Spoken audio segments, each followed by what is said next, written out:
Your food ஆட்க்கு welcome பண்ணுறேன். இன்னும் நம்ம சேனலுக்கு சப்ஸ்கிரைப் பண்ணலைன்னா சப்ஸ்கிரைப் பண்ணுங்கள். இன்றைக்கி நம்ம லஞ்ச் பாக்ஸ் அன்பாக்சிங் தான் பார்க்க போகிறோம். வீட்டில் பண்ண ஃபுட்ஸ் எப்படி இருக்குன்னு ரிவ்யூ பண்ணலாம் வாங்க. ஸோ ஃபஸ்ட்டு சின்ன பாக்ஸ்லேருந்து ஸ்டார்ட் பண்ணலாம். சின்ன பாக்ஸில் என்னடா இருக்குதுன்னு பார்க்கலான்னு பார்த்தா நம்ம பண்ணது வீட் அல்வா. சிம்பிளாக வீட்டில் ஈஸியாக வீட் அல்வா பண்ணலாம், ஹெல்த்தியாக. வாங்க டேஸ்ட் பண்ணி பார்க்கலாம். இதில் வெறும் வீட், நெய், அப்புறம் பார்த்திங்கன்னா நாட்டு சர்க்கரை, இது மட்டும்தான் நம்ம சேர்த்து பண்ணியிருக்கோம். ஸ்வீட் இதில் கொஞ்சம் கம்மியாக தான் நான் சேர்த்துருக்கேன். ஸோ அடுத்து நம்ம லஞ்ச் பாக்ஸ் ஓப்பன் பண்ணலாம்.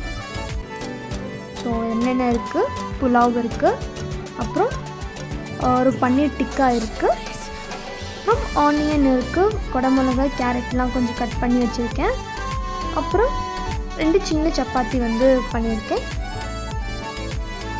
இது பார்த்திங்கன்னா ஓட்ஸ் சப்பாத்தி தான், ரொம்ப ஹெல்த்தியாக இருக்கும். டெய்லியும் ஓட்ஸ் கஞ்சி இந்த மாதிரி சாப்பிட்றத விட இனிமேல் ஓட்ஸ் சப்பாத்தி பண்ணலாம். நெக்ஸ்ட் சின்ன பாக்ஸில் இந்த சப்பாத்திக்கும் புலாவுக்கும் தொட்டுக்கிறதுக்கு பன்னீர் டிக்கா மசாலா பண்ணியிருக்கேன்.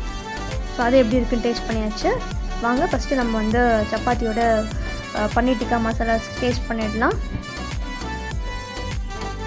பார்க்கவே செம்ம கலர்ஃபுல்லாக இருக்குது. சின்ன ஒரு பைட் போகலாம். வாவ், சூப்பராக இருக்குது.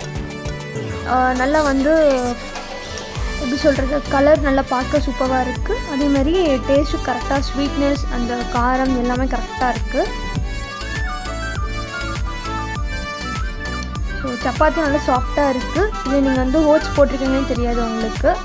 ஸோ வாங்க நெக்ஸ்ட்டு நம்ம புலாவ் டேஸ்ட் பண்ணலாம். இது ஜஸ்ட் ஜீரா புலாவ் தான், வேறு எதுவும் பெருசாக பண்ணல. ஃபஸ்ட்டு எனக்கு முந்திரி பிடிக்காது, டக்குன்னு முந்திரி சாப்பிட்டேன். ஸோ நெக்ஸ்ட் புலாவ் டேஸ்ட் பண்ணிடலாம். நல்லா குக்காக இருக்குது, ஓவர் குக் ஆகாமல் இருக்குது, ரொம்ப குழஞ்சி போகாமல் இருக்குது, நல்லா வரன்னு இல்லாமல் கரெக்டாக குக்காக இருக்குது. ஃபஸ்ட்டு சாதம் மட்டும் டேஸ்ட் பண்ணலாம். ஸோ எல்லாமே சால்ட் கரெக்டாக இருக்குது, அந்தளவுக்கு காரமாகவும் இருக்காது ஜீரா ரைஸில்.